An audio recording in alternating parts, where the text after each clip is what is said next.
What's up, JEFusion fans? This is Philip, and welcome back to another video.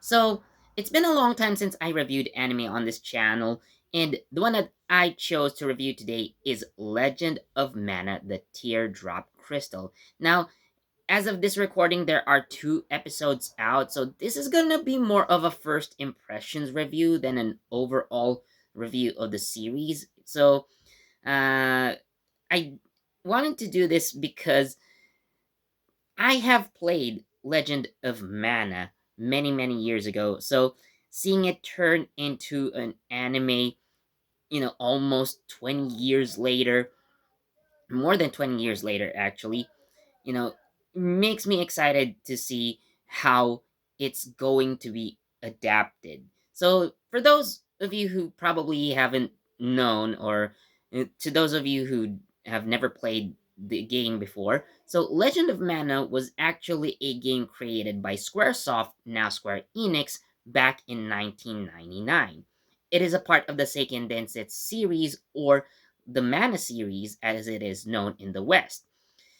The game is unique because it doesn't have a linear set storyline.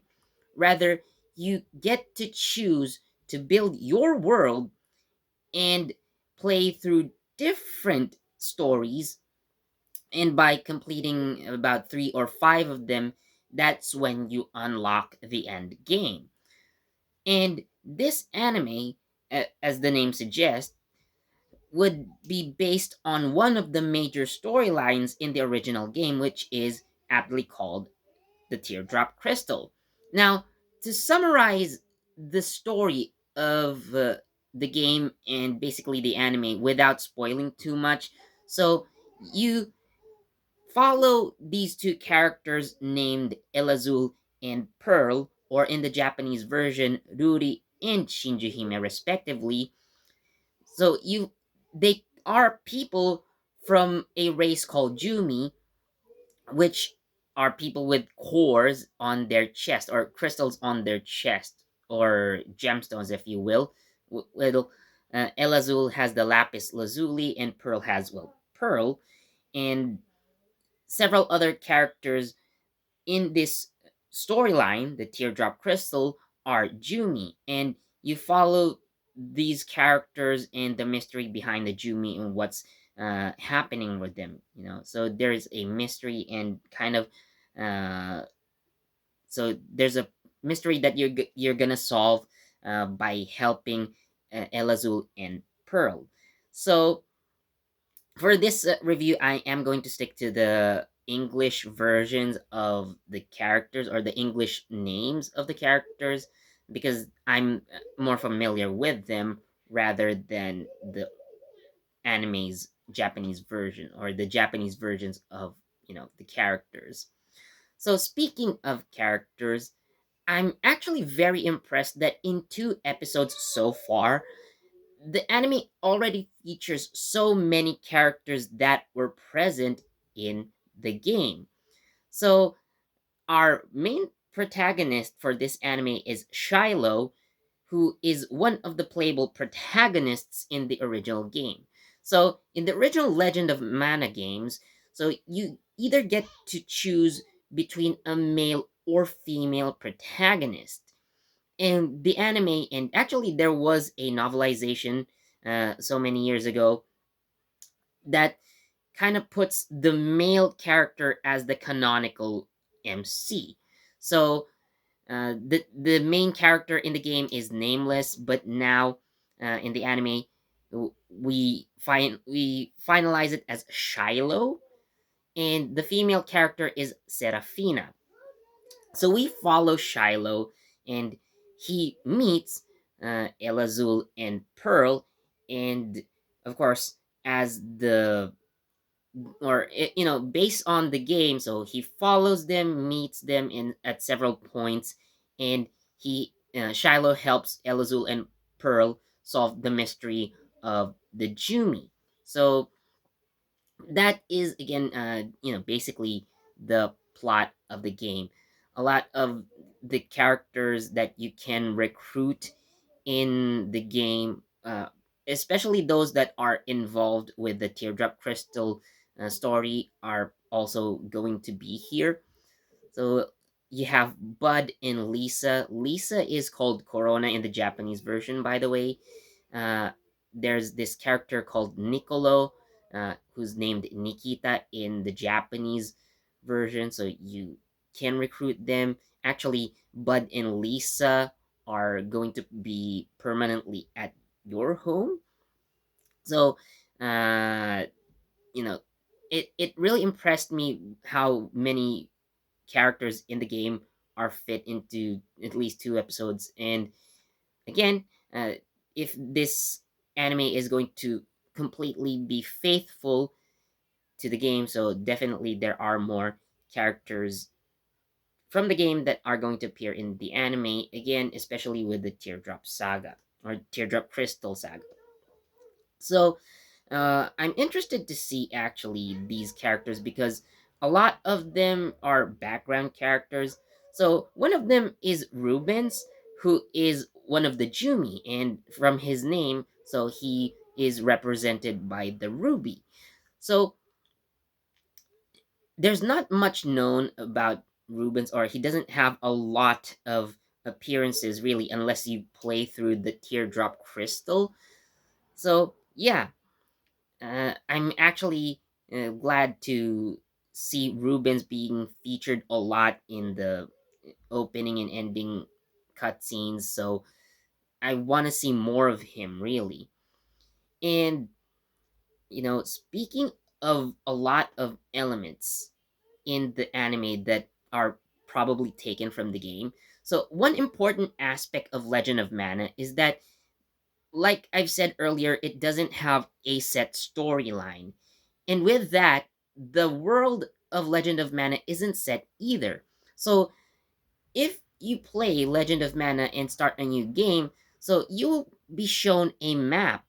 And with that map, so you don't actually see the whole map, or rather, you don't, you're given a chance to select an area, rather. So again, there's no real setting there. You get to choose where you start your adventure.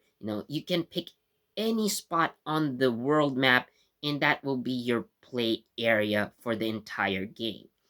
And speaking of world maps, in Legend of Mana, so you get these items called artifacts, and when you use them on the world map, you unlock new areas.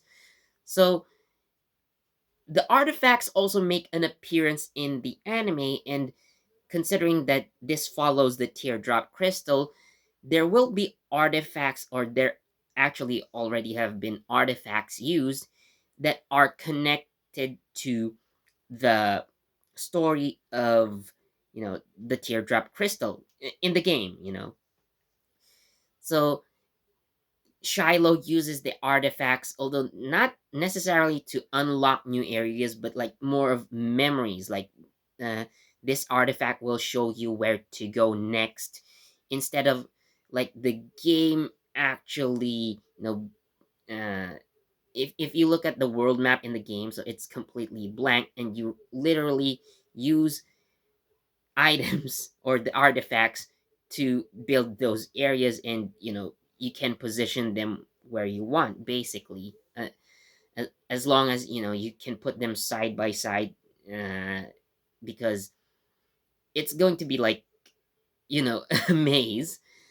But yeah, the artifacts are used the same way that they are used in the game, which is very nice. And one of the things that I have noticed with the art style is that the game, or the character style, or the character portraits for the game are kind of, how do you say, like, super deformed in a way. And in the anime, they look more humanely proportioned, like they have more human proportions, because in the game's art, so the characters have disproportionately large hands and feet for their bodies, but in the anime, they look more human, at least. So the music of the of the anime. So this is one of my favorite aspects, I would say, is that all of the places, or all of the important locations have their accompanying music. Let's say, for example, the starting area, which is just called home, which is where your main character lives. And Domina, the first city that you unlock, actually. So you start with your home, and then you receive an artifact, you use it on the world map, it becomes Domina. So these two important places in the game have their iconic theme songs, or iconic background theme songs.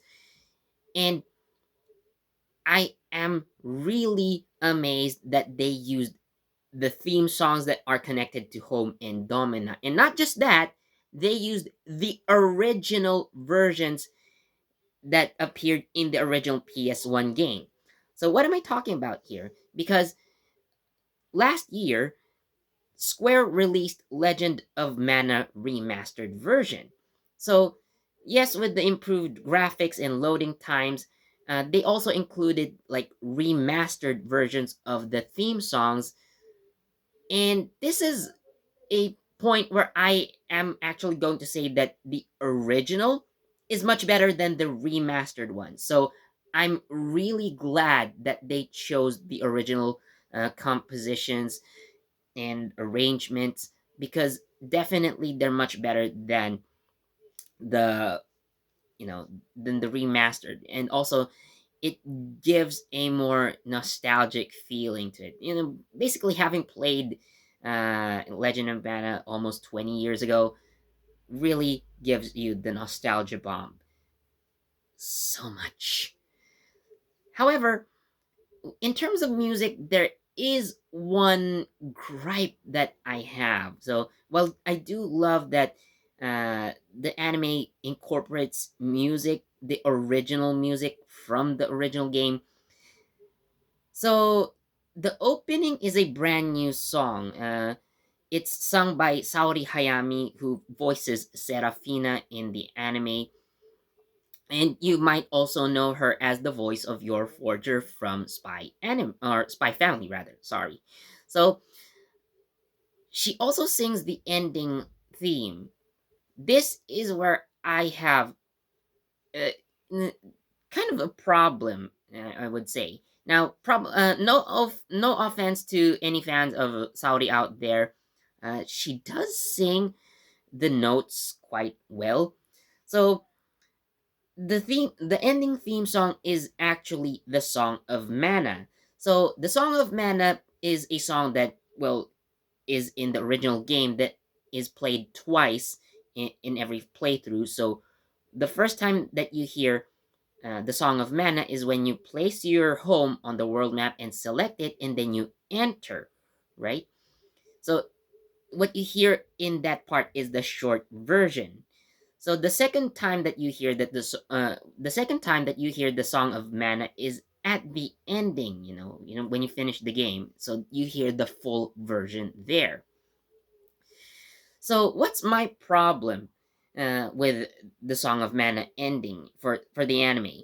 So the only thing that I did not like much, or I wasn't really impressed with, to say the least, is that while Saori Hayami can sing the notes, like no mistakes, but she doesn't have the power of Annika Ljungberg. So, if you guys don't know, so the Song of Mana in the original game was actually in Swedish. So, I don't mind turning, the Song of Mana into a Japanese version, or giving the song Japanese lyrics for this time around. But with Saori Hayami's voice for Song of Mana really isn't just that powerful as Annika Ljungberg's. And you know having a song sung in an unexpected language for a Japanese developed game, personally, I just think it adds more charm to it. And also, jag kan förstå en lite svenska, so having uh, a bit of Swedish language in a Japanese made game adds that magic to it. So really, well, again, uh, it's okay to say the least. The Song of Mana is okay to say the least, but the Annika Ljungberg's version is so much better, in my opinion. Personally. So yeah, it's uh it's a very nice anime in general. If you have played the games, definitely watch it. If you have never played the games, you can download Legend of Mana Remastered. It's available on the PlayStation Store and the Nintendo Store. And I think I should get to that. I think I should get that just for the nostalgia factor. Yeah, I do need to play Legend of Mana once again because it is one of my favorite PlayStation 1 games. And uh, you know it's again, after almost 20 years, it finally has an anime. So definitely, I'm going to watch more of the anime until the end and see how it unfolds. Although again, I know the story of the Teardrop Crystal. I just want to see how it's going to be executed in the anime. So, with that, my first impression rating of Legend of Mana: The Teardrop Crystal, I'm gonna give it a 4 out of 5. So, it's almost perfect. The ending theme song was the only one that kind of threw me, off just a little bit. But again, it's a minor issue. I'll still watch the anime for it, and I still love the Song of Mana, whether it's in Swedish or in Japanese. But again, I'm going to watch the whole anime. So I highly recommend watching Legend of Mana. If you haven't played it yet, if any one of you hasn't played it yet, go ahead, play it already. So, anyways, that's it for this review. Thanks so much for watching, and as always, please do leave a like, comment, share, subscribe, and don't forget that notification bell so you get the latest from JEFusion. This has been Philip, and I'll see you in the next video. Bye.